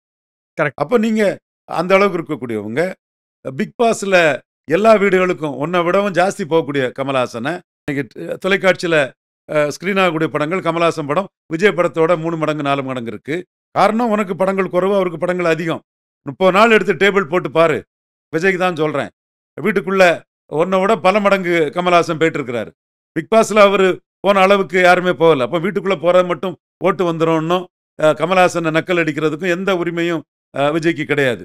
ஸோ கமலஹாசன் விஷயம் இது. ரஜினி விஷயம், நீ மூத்த நடிகர்னா ரஜினி காலிலையும் விழுந்திருக்கணும், கமலஹாசன் காலிலையும் விழுந்திருக்கணும். புலி படம் தோத்ததும் ரஜினி காலில் மட்டும் விழுந்த சந்தர்ப்பாதம், சுயநலம் இல்லாத அரசியல் வியாபாரி, முழுக்க முழுக்க ரத்தத்தில் ஒவ்வொரு அணுகமும் சுயநலம் பேராசைன்னு உள்ள எண்ணத்தில் தானே நீ ரஜினி கமலுக்கும் போது புலி படம் தோத்ததும் ரஜினி காலில் மட்டும் விழுந்துட்டு வந்த. ஸோ இதெல்லாம் ஒரு அரசியல் தலைவருக்குள்ள ஒரு பேச்சே கிடையாது. சார் அரசியல்னா எல்லாரும் அரவணைக்கணும். விஜய் மட்டும் ஏன் எல்லாரையும் இது பண்ணிட்டு இருக்காரு? என்ன என்ன என்ன காரணம்? அவருக்கு பெரிய பின்னடைவு கூட்டம் கலைஞ்சது. அவர் பேச வரும்போது போனது. பேசுறதுக்கு முன்னாடியே கூட்டம் கலைஞ்சு போயிட்டான். அதுக்கு எத்தனை பேர் எத்தனை சப்பக்கட்டு கட்டாலும் நிற்காது. புரிஞ்சுக்கிட்டு விஜய் ஒதுங்கிட்டா அவருக்கு நல்லது. இல்லது கமலஹாசன் சரத்குமார் மாதிரி கேவலப்பட வேண்டியது இருக்கும். ஏன்னா எல்லாமே பார்த்து தெளிஞ்சு தான் சொல்கிறேன். ஒரு சரத்குமார் திருமங்கலத்தில் நிற்கும்போது சில விஷயங்களை உடச்சி சொல்லி நம்ம இலவச ஆலோசனை விஜய்க்கு கொடுத்துடக்கூடாதுங்கிறதுக்காக தான் நான் ரொம்ப ரொம்ப இன்ஹிபிட்டட் சில விஷயங்களை நான் வைக்கிறேன். நம்ம இலவச ஆலோசனை கொடுத்துடக்கூடாது. எவனோ கோடிக்கணக்கில் வாங்கிட்டு போகிறதுக்கு நம்ம கொடுத்துடக்கூடாது. பட் சரத்குமார் என்ன ஆலோசனை கொடுத்தோம், என்ன நடக்கலைன்னு சொல்லலை. ஆனால் என்ன நடந்ததுன்னு சொல்கிறோம்.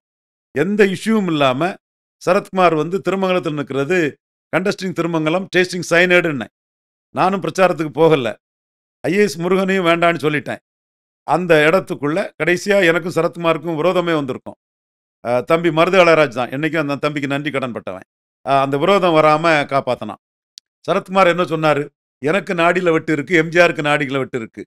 எம்ஜிஆருக்கு திண்டுக்கல், சரத்குமாருக்கு திருமங்கலம். ராதிகா அம்மையார்ட்டே கண்டஸ்டிங் திருமங்கலம், டேஸ்டிங் சைனடுன்னு. ஏன்னா சரத்குமாரோட அந்த சூழல் அதுக்கு தக்கன நான் அந்த கருத்தை சொன்னேன்.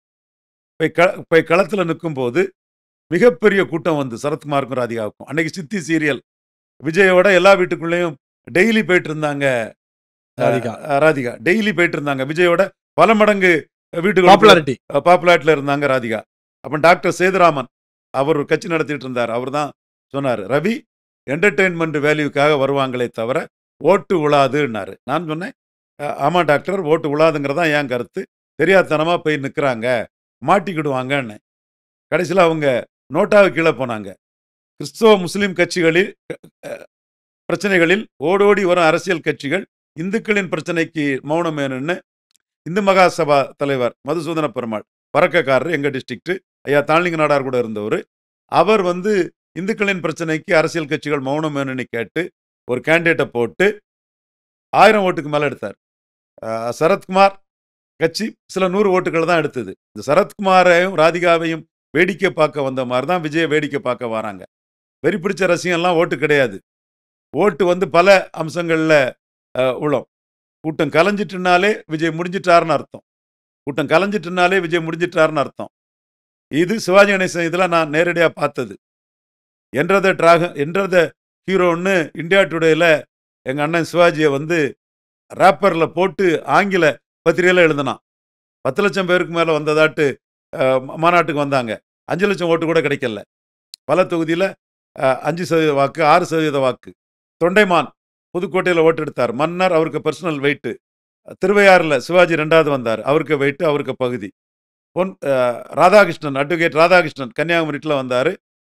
அது இந்த நாடார், சிவாஜி ரசிகர்கள் அதிகம். அவரும் இந்த நாடார்னு சொல்லும்போது அவரும் நல்ல ஓட்டு எடுத்தார். 3 பேரை தவிர யாருமே ஓட்டு எடுக்கல. ஒரு சினிமா நடிகருக்கு ஓட்டு உள்ளதுலேயுமே பல அர்த்தங்கள் இருக்குது. கமலஹாசன் தென் சென்னையில் 12% வாக்கு எடுத்தார்.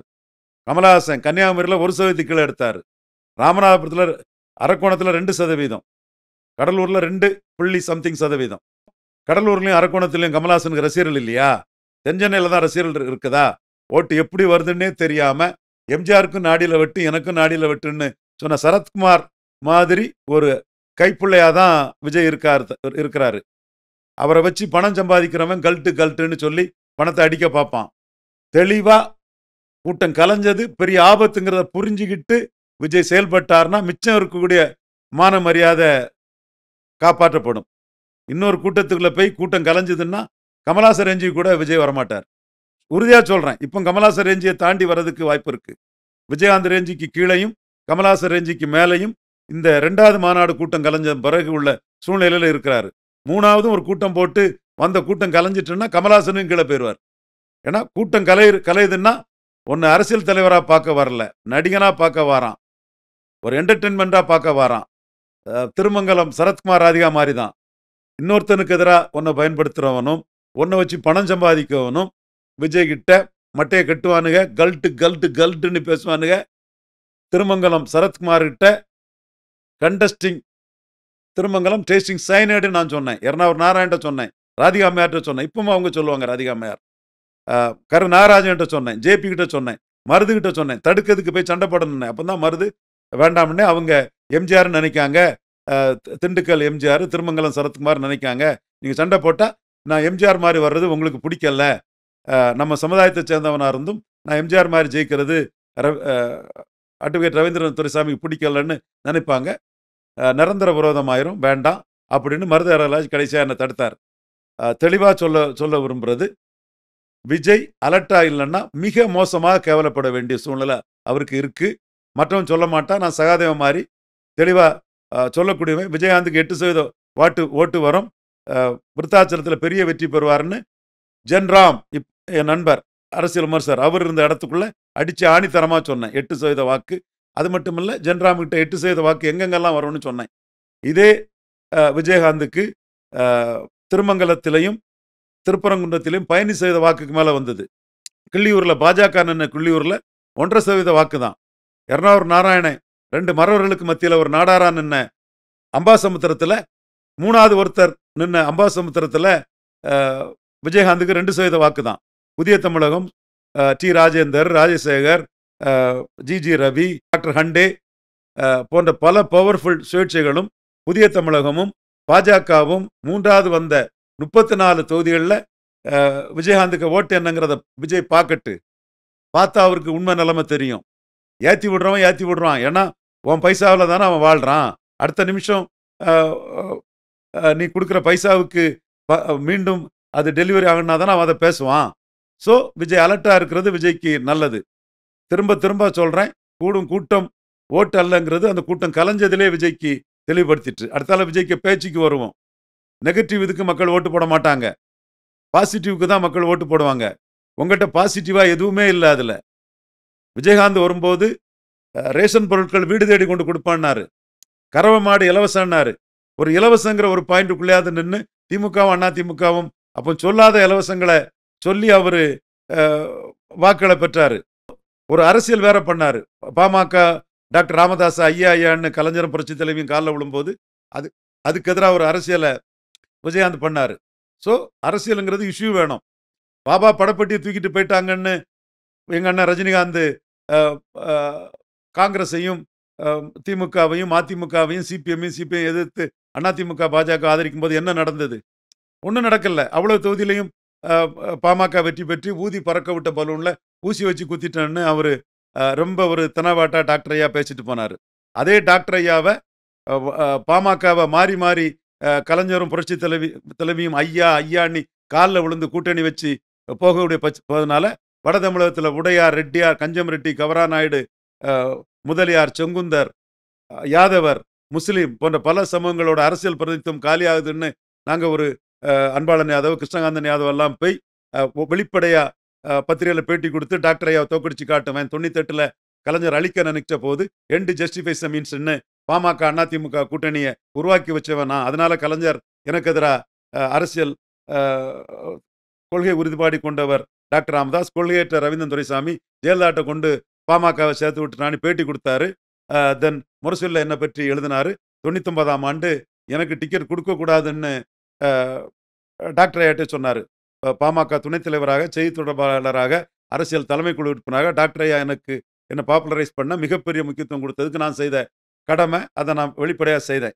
அதுக்கு மனித நீதிக்கு மனிதங்கிற அடிப்படையில் நாம் 2009 டாக்டர் ஐயாவுக்கு எதிராக களம் காணும் போது நாம் எடுத்த இஷ்யூ உடையார் மத்தியில் ஹிட்டாச்சு, செங்குந்தர் மத்தியில் ஹிட்டாச்சு, கஞ்சம் ரெட்டி மத்தியில் ஹிட்டாச்சு, கவரா நாயுடு மத்தியில் ஹிட்டாச்சு, முஸ்லிம்ஸ் மத்தியில் ஹிட்டாச்சு, யாதவர்கள் மத்தியில் ஹிட்டாச்சு, முத்திரையர்கள் மத்தியில் ஹிட்டாச்சு, மன்னார் நாவிதர் குயோர் போன்றவர்கள் மத்தியில் ஹிட்டாச்சு. ஒவ்வொரு நான்வணியர்கள் மத்தியிலையும் நாம் முன்னெடுத்து பத்திரிகையில் ஓப்பனாக பேட்டி கொடுத்த இஷ்யூ ஹிட்டாச்சு. மனித நீதிக்கு மனித நீதினு 98 4 சீட்டுக்கு 5 சீட்டாட்டு சோஷியல் ஃபோல்ட்ஸு, காக்கா தேக்க 60 சீட்டில் எம்ஜிஆர் ஜெயிக்க வச்சது, பார்வர்ட் பிளாக்கு முத்துராமலிங்க தேவரோட முக்கிய தேவர் அதிக ஓட்டை டிரான்ஸ்ஃபர் பண்ணார், முதறிஞர் ராஜாஜியால் பிராமின் ஓட்டு கன்சால்ட் ஆச்சுன்னா ஒரு சோஷியல் ஃபோல்ட்ஸ்ன்னு சொல்லி 4 சீட்டை 5 சீட்டாக்கி அலவன்ஸை ஏற்படுத்தி கொடுத்த நாம் மனித நீதிக்கு மனிதங்கிற அடிப்படையில் 2009 வீழ்த்துறதுக்கான வியூகத்தை எடுத்து நம்ம பண்ணணும். 2004 அண்ணங்கிட்ட அதை சொன்னோம், 6 தொகுதியோடு நிறுத்திக்கிட்டு டிவைட் அண்ட் ரூல் பண்ணிடுவோம், இங்கே சிதம்பரத்தில் திருமாவளவனுக்கு நம்ம ஆதரவு கொடுத்துருவோம், அவர் தான் தோக்கடிக்கூடிய சக்தியில் இருக்கிறாரு, அவருக்கு தான் நம்ம ஆதரவு கொடுக்கணும்னு சொல்லும்போது அண்ணன் தடா பெரியசாமிக்கு ஆதரவு கொடுத்து தடா பெரியசாமி சிதம்பரத்தில் டெபாசிட் இழந்து போனார். விஜய், ரஜினி அந்த கம்பேரிசன்லாம் பார்க்காதீங்க. இஷ்யூஸ் நான் சொல்கிறது எல்லாமே உண்மை, முழுக்க 100க்கு 100 உண்மையான விஷயம். கடைசியில் இன்னும் திருமாவளவனுக்காக நம்ம பிஜேபி கேண்டிடேட்டை விட்ரா பண்ணிட்டு லலிதா குமாரமங்கலம், திண்டிவனம் இந்த இடத்துக்குள்ளெல்லாம் அதிமுகவுக்கும் பிஜேபிக்கும் புதுச்சேரி சப்போர்ட் பண்ணிடலாம், திருமாவளவனை சப்போர்ட் பண்ண சொல்லிடலான்னு சொல்லும்போது ரஜினிகாந்த் நாம் நினச்சா எப்படி பாமக ஜெயிக்கும்னு நினச்சாரு. கடைசியில் அண்ணன் ரஜினிகாந்த் ஆதரித்த கேண்டிடேட்டு டெபாசிட் இழந்து போனார். திருமங்கலத்தில் சரத்குமார் 3 இலக்கத்தில் 1000 ஓட்டு கூட வராமல் போனார். ஸோ இஷ்யூக்கு தான் ஓட்டு, இண்டிவிஜுவலுக்கு ஓட்டு கிடையாது, எந்த இண்டிவிஜுவலுக்கும் ஓட்டு கிடையாது. ரஜினிகாந்துக்கே அது கிடையாது. ஏன் 98ஆம் ஆண்டு நான் பாமகவில் இருந்தேன், பாமக 3 எம்பி தொகுதியில் ஜெயிக்கும்னு சொன்னேன். இவர் பாமக மேட்டரில் அன்னைக்கு ஏர்போர்ட்லேருந்து வந்தவரை கராத்தே தேகராஜெல்லாம் கூட்டிகிட்டு ரெட் கலர் பனியன் போட்டிருந்தார் அண்ணன். கோயம்புத்தூர் குண்டு வெடிப்பு, நம்ம பாஜகவுக்கு வெற்றி பெற வைக்கணும்னு நினைஞ்சோம். இஷ்யூ வாஜ்பாய் பிரதமர், எங்கள் பிரதமர் வாஜ்பாய், உங்கள் பிரதமர் யார், பதவி ஒனதா எனதா, இதுதான் திமுக தமாகான்னு நான் பிரச்சாரம் பண்ணிட்டு இருக்கிறேன். பாமக துணைத் தலைவராக நாம எடுத்த இஷ்யூவை ஜெயலலிதா அம்மையார் எடுத்து பேசுகிறாங்க. தன்னை தவிர இன்னொருத்தர ஜெயலலிதா அம்மையார் எந்த காலமும் ப்ரொஜெக்ட் பண்ணது கிடையாது. மதிப்புக்கு மரியாதைக்குரிய நம்ம தலைவர் வாஜ்பாயை தான் ப்ரொஜெக்ட் பண்ணி பண்ணாங்க. அன்னைக்கு திமுக தமாகான்னு குழப்பம், நாட்டில் நிலையான ஆட்சி தர முடியாத இதுக்கு ரஜினி ஆதரவு கொடுத்தார். என்ன ஆச்சு? 40% ஓட்டு அவங்க தாண்டல. ஜெயலலிதா அம்மையார் வந்து எங்கள் பிரதமர் வாஜ்பாய், உங்கள் பிரதமர் யாருன்னு கேட்டாங்க. ம். தன் வாழ்நாளிலே தன்னை தவிர இன்னொருத்தரை முன்னிறுத்தி ஜெயலலிதா அம்மையார் பேசினதில்ல. ம். காரணம், அன்னைக்கு அவங்க தோல்வி அடைஞ்சிட்டு இருந்தாங்க.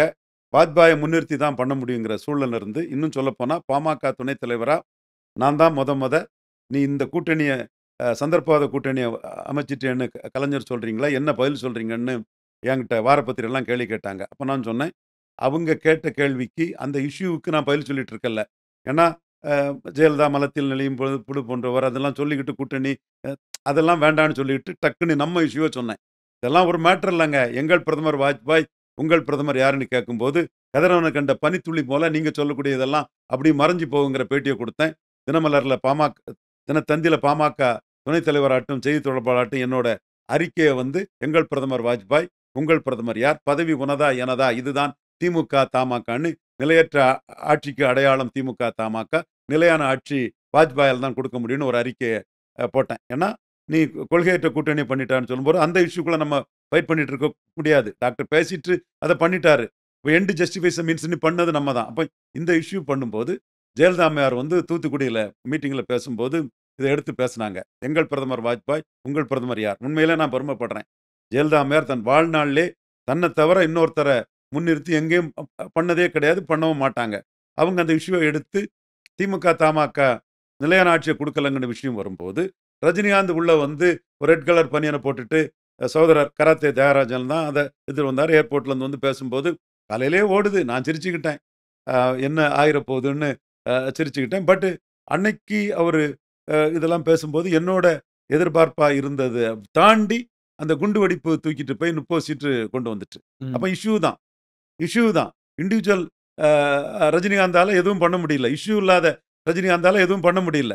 இதே இது 96ல பண்ணணும்னா, மொத 96ல ஜெயலலிதா கவர்ன்மென்ட்க்கு எதிரா அத ஆரம்பிச்சு வச்சது எங்களோட பங்கு. கரிக்கோல் ராஜ் நானும் தான். கரிக்கோல் ராஜ் நாடார் சங்க பொதுச் செயலாளர். அவர் பட்டியரம்பட்டி சுந்தரபாண்டியன் இதுல வந்து ஒரு ஜாதி ஆட்சியா போயிட்டு இருக்குது. இத தோற்கடிக்கணும்னு அவர் முதல்ல சொன்னாரு. நான் வந்து பாமக துணைத் தலைவரா இருந்தேன். ஒரு ஜாதி ஆட்சி, கள்ளச்சாராய வியாபாரி ஆட்சி, கந்துவட்டிக்காரன் ஆட்சின்னு சொன்னேன். ஜெயலலிதா ஜாதியே சொல்லல. அது யார சொன்னங்கிறது மக்களுக்கு அது தெளிவா அவங்க ஃப்ரெண்ட சொல்லிட்டீங்க. தெரிஞ்ச விஷயம். அ அந்த இது தான் நான் ஆரம்பிச்சு வைக்கிறேன். ஆரம்பிச்சு வச்ச பிறகு அ திமுக, தமாக கூட்டணி வந்து சோ தான் பெரிய அளவுக்கு ரோல் ப்ளே பண்ணி அண்ணன் ரஜினிகாந்த் குரல் கொடுக்கிற இவர் வருது. சரத்குமார் 45 நாளு அவரு பிரச்சாரம் பண்ண வர்றாரு. மக்களுக்கு வந்து அ ஜெயலலிதா மேல ஒரு அதிருப்தி இருக்கு. சேஷன தாக்கப்பட்டது, ரமேஷ் தாக்கப்பட்டது, சொக்கலிங்கம் தாக்கப்பட்டது. இப்படி அ சந்திரலேகா மேல ஆசிட் வீச்சு, ஒரு அராஜக வன்முறை கூட்டம். இத துணிஞ்சலா கேட்கறதுக்கு யாரும் இல்ல. கோர்ட்ல கூட ஜெயலலிதா தரப்புக்கு எதிரா யாருமே பேச முடியாம இருந்தது. கோசல்ராம் கண்ணன், கேடிபி பால்பாண்டியன் ஒரு பெரிய சீனியர் அட்வொகேட் இருந்தார். அவரு வந்து இது பண்ணுவாங்க. இவங்களுக்கு கவர்ன்மென்ட் சம்பந்தத்துக்கான விஷயங்கள் எல்லாம். அப்ப நம்ம அந்த இஷ்யூகள எடுத்து ஃபைட் பண்ணும்போது மக்கள் மத்தியில அது கலர்ந்து விட்டு எரியுது. மக்கள் உணர்வும் அதுவாகவே இருக்குது. ஒரு ஜாதி ஆட்சி, கள்ளச்சாராயம் ஆட்சி, கந்துவட்டிக்காரன் ஆட்சின்னு சொல்லும்போது, அரசியல் அதிகார பகிர்வுல ஜெயலலிதா நியாயமா நடக்கல. எம்ஜிஆர் மாரி அனைத்து ஜாதிக்கும் பொதுவா இல்ல. எம்ஜிஆர் தெருக்களுக்குள்ளேயே ஜாதி பேர் கூடாதுன்னாரு. ஜெயலலிதா ஜாதி அரசியல் பண்றாங்கன்னு பல சமூக மக்களும் நம்ம கருத்துக்கு உணர்றாங்க. அந்த கட்டத்துல அண்ணன் ரஜினிகாந்தும் ஜெயலலிதா மீண்டும் ஆட்சிக்கு வந்தா ஆண்டவனாலும் தமிழ்நாட்டை காப்பாத்த முடியும்போது, தேவேந்திரகுல வேளாளர் மக்கள் கொடியங்குளம் கலவரத்த வச்சு முழுமையா ஜெயலலிதாவுக்கு எதிரா போறாங்க. சுப்பிரமணிய சாமி தாக்கப்பட்டது, சேஷன் தாக்கப்பட்டது. Everything got placed in everything எல்லாம் ஒண்ணாகி ஹிண்டு ராம் சோ எல்லாமே சேர்ந்து வரும்போது ரஜினியோட இதுக்கு வந்து பெரிய வேல்யூ வருது. அந்த வேல்யூவும் மூப்பனார் 17.5% வாக்கு 89ல 77ல எடுத்தவர். 20% வாக்கு காமராஜ் ஆட்சின்னு 20ல எடுத்தவர். அவர் தலைமையில இந்திரா காந்தி குடும்பம் இல்லாம நரசிம்மராவுக்கு காங்கிரஸுக்கு எதிரா வருது. இன்னொன்னு ஆர்.எம். வீரப்பன். ஜானகி எடுத்த 10% வாக்குக்கு ஒரு அடையாளமா இருந்தவர் ஆர்.எம். வீரப்பன். அவரும் ரஜினி இதுல வராரு. அப்ப ஜானகி வாக்குகளும், மூப்பனார் எடுத்த 20% வாக்குகளும், ஜானகி எடுத்த 10% வாக்குகளும் ரஜினிங்கிற அந்த பிம்பத்தின் அடிப்படையில். Rajini catalyst polls. ரஜினிக்கு ஓட்டு இல்ல. ரஜினி ரசிகர்களுக்கு ஓட்டு இல்ல. ஏன் ஜெயலலிதா வரும்போது விளக்குமாத்தையும் செருப்பையும் தூக்கி வீசினது ரஜினி ரசிகங்கிறதுல தேவேந்திரகுல வேளாளர் சமூக மக்கள். கொடியங்குளம் கொடுமைக்கு தேவேந்திரகுல வேளாளர் சமூக மக்கள் தான் ஆண்டிப்பட்டியில ஜெயலலிதாவுக்கு எதிராக செருப்பையும் விளக்குமாரையும் தூக்கி வீசினாங்க. அவங்க ரஜினி ரசிகன் அவன். ரஜினி ரசிகனையும் தாண்டி அவன் தேவேந்திரகுல வேளாளர் சமூகத்தை சேர்ந்தவன். ஏன் வடதமிழத்தில் உள்ள எந்த ரசிகனும் ஜெயலலிதாவுக்கு எதிராக செருப்பையோ விளக்குமாத்தையோ காட்டலையே ஜெயலலிதாவுக்கு எதிராக. ஆண்டிப்பட்டியில் உள்ள ரசிகம் மட்டும் ரஜினி ரசிகம் மட்டும் ஏன் காட்டுறான்னா அவன் ரஜினி ரசிகனாட்டும் இருக்கான், தேவேந்திரகுல வேளாளர் சமூகத்திலும் இருக்கிறான். ஒரு ஒரு ப்ரோசியஸ் காஸ்ட் அது. ஜெயலலிதாவுக்கு எதிரா தன்னோட எதிர்ப்ப அது பதிவு பண்ணுது. ஸோ ரஜினிகாந்த் அன்னைக்கு இருந்தது கேட்டலிஸ்ட் போல்ஸ் தான். அதே ரஜினிகாந்த் 98ல ஏன் தோத்தாரு? அதே ரஜினிகாந்த் ஏன் 2004ல தோத்தாரு? அப்ப இஷ்யூவுக்கு தான் ஓட்டு. சீமான்கிட்ட இஷ்யூ இருக்கு, விஜய்கிட்ட இஷ்யூவே இல்ல. ரொம்ப மோசமா, அசிங்கமா தோக்க வேண்டிய நிலைமை விஜய்க்கு வரும். இஷ்யூ எடுத்தா நிக்க முடியும், அது வேற விஷயம். உங்ககிட்ட இதுவரை இஷ்யூ இல்ல. இதுக்கு மேல நீங்க இஷ்யூ எடுத்துக்கிட மாட்டீங்க. நீங்க இஷ்யூ எடுக்கிறதுன்னா, தமிழ்ல இருந்து பிறந்தது தான் தெலுங்கு, கன்னடம், மலையாளம், துளுன்னு சீமான் சொல்றாரு. சீமானோட நீங்க பாப்புலர் ஆக்டர். இத நீங்க சொன்னீங்கன்னா, நீங்க அந்த இஷ்யூ எடுத்ததாட்ட அர்த்தம். நீங்க அதுல பயப்படுறீங்க. தெலுங்கு, கன்னடர், அ அ மலையாளி கேரளாவிலயும், ஆந்திராவிலயும், கர்நாடகாவிலயும் படத்த பார்க்க மாட்டோம்னு பயப்படுறீங்க. அப்ப நீங்க சினிமா நடிகனாட்டே இருந்துகிட்டு, இல்ல சார். அந்த கவின் கொலைய பத்தி பேசலையே. ஓகே அதுக்கே ரியாக்ட் பண்ணலையா அவரு? பற்பல இஷ்யூஸ். அப்ப நீங்க இஷ்யூலே ஒண்ணும் இல்லன்னா, திருமங்கலம் சரத்குமார் தான். மீண்டும் விஜய்க்கு சகாதேவ மாரி சொல்றேன். என் பேச்ச விஜய் கவனிச்சு பார்த்தா உண்மை நிலைமை அவருக்கு தெரியும். சகாதேவ மாரி நான் சொன்னதெல்லாம் உங்களுக்கு கரெக்ட்டா இருந்திருக்கு. நீங்க எல்லாமே ரீவைண்ட் பண்ணி பார்த்தா விஜய்க்கு தெரியும். ஏன் சரத்குமாரும் அண்ணன் சிவாஜியும் அடிபட்டாங்க? ஏன் எம்ஜிஆரும் விஜயகாந்தும் நின்னாங்க? எம்ஜிஆர் கன்சிஸ்டன்ட்டா நின்னாரு. திமுகல 57ல நின்னாரு. திமுகல 62ல நின்னாரு. திமுகல 71ல நின்னாரு. 67ல குண்டடிப்பட்ட அவர் படத்தை தான் காட்டினார். 4 முறை திமுகவோட நின்னு 50% வாக்கு வந்த திமுகவுல ஒரு அண்ணா திமுக, நான் தான் திமுகன்னு உடைச்சிட்டு வந்தாரு. சிவாஜி கணேசன் அடிபட்டாரு. திகாவுல இருந்தாரு. திமுகவுல இருந்தாரு. நடிகனுக்கு அரசியல் தேவையில்லைன்னாரு. ஆளுங்கட்சி காங்கிரஸ்ல சேர்ந்தாரு. நடுநிலை வைச்சாரு. காங்கிரஸ்ல சேர்ந்தாரு. தமிழக முன்னேற்றம் முன்னினாரு. எத்தனை கொள்கை வேறுபாடு? திராவிடம், தேசியம், தமிழ். அப்ப எவன் நம்புவான்? திராவிட கொள்கையில் உள்ள நம்புவானா? தேசிய கொள்கையில் உள்ளவன் நம்புவானா? தமிழ் நம்புவானா? சினிமா நடிகனா மிகப்பெரிய சாதனையாளர், மிகப்பெரிய ரெக்கார்ட் பிரேக் படங்கள்லாம் கொடுத்தவர், பெரிய சாதனை பண்ணவர். அதை ரசிப்பான், படத்தை பார்ப்பான், படத்தை இது பண்ண ஒரு அபிமானத்தை காட்டுவான்.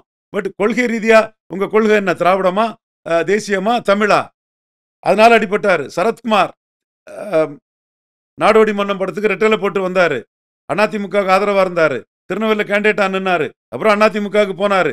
எம்ஜிஆர், கருணாநிதி, ஜெயலலிதா, கருணாநிதி, அப்புறம் தனி கட்சி ஆரம்பிச்சாரு. அப்போ அவர் எந்த இடம்? அவர் எங்க கன்சிஸ்டன்ட் எங்க இருக்காரு? அதே தான் விஜய்க்கும். நீங்க கன்சிஸ்டண்டா இல்லங்கிறது மக்களுக்கு தெரியும். இளைய தளபதி நீங்க அனில் மாறி உதவுனதா சொன்னீங்க. ஈழத்தமிழர் பிரச்சனை போது ராகுல் காந்தி கிட்ட ராஜ்சபா பதவிக்கு நின்னீங்க. தலைவா படத்தை ஜெயலலிதா அடிச்சுட்டாங்கிறதுக்காக அனில் மாறி உதய இடத்துல இந்த மாதிரி மோடி கிட்ட போய் நின்னீங்க. அப்ப நீங்க எவ்வளவு கலர் மாறிட்டீங்க? திமுக, அதிமுக, பாஜக, காங்கிரஸ் 4 கலர் மாறிட்டீங்க. மீண்டும் சொல்றேன், உங்களை பார்த்ததும் கூட்டம் கலைஞ்சது காரணம் உங்களை சரத்குமார், சிவாஜி மாதிரி இன்கன்சிஸ்டண்டா ஒரு பச்சவந்தியா தான் பார்க்கறான். அரசியல் வியாபாரியா தான் பார்க்கறான். உணர்ந்துகிட்டு நல்ல முடிவெடுத்தா மானம் காப்பாற்றப்படும், அல்லது உங்களுக்கு சிக்கல் தாங்கிறத நான் சொல்றேன். குழாய் அடிக்கிறவன் உங்க காசை வாங்கிக்கிட்டு உங்களை கல்ட்டுன்னு சொல்றவன்லாம் பலதும் சொல்லுவான். நம்பாதீங்க, ஏமாறாதீங்க. சார், நிகழ்ச்சியோட கடைசி கேள்வி. எடப்பாடி எந்த இடத்துக்கு போனாலும் ஒரு பெரிய கட்சி என்னோட கூட்டணி வரப்போகுது அப்படின்னு சொல்றாரு. அந்த பெரிய கட்சி நாம் தமிழரா? நாம் தமிழர், திமுக, அதிமுக, காங்கிரஸ், பாஜகவின் ஊதுகுழல்கள், ஒட்டுண்ணிகள், தொங்கு சதைகள்னு அவர் பேசிட்டு இருக்கிறார். எடப்பாடி பழனிசாமியை 7% பலகீனப்படுத்தினது மாதிரி இப்ப அவர் விக்கிரவாண்டியிலும் ஈரோடு கிழக்குலையும் நிற்காததும் தன்னுடைய நிலைப்பாட்டில் இருந்து மாறினதுலையும் பலகீனப்படுத்த முடியும்னு சீமான் நம்புறாரு. அந்த பாதையில சீமான் போயிட்டு இருக்கிறாரு. எடப்பாடி நம்புறது தப்பு இல்லை, அது அவருக்கு நம்பிக்கை. சீமான் இந்த பாதையில எடப்பாடியை பலகீனப்படுத்த முடியும்னு உறுதியா நம்புறாரு. எடப்பாடிக்கு ஓட் டிரான்ஸ்ஃபரிங் கெப்பாசிட்டி இல்லைங்கிறதையும் சீமான் நம்புறாரு. சார், நீண்ட நாளுக்கு பிறகு நிறைய விஷயங்கள் பேசியிருக்கோம். உங்க நேரத்துக்கு ரொம்ப நன்றி சார்.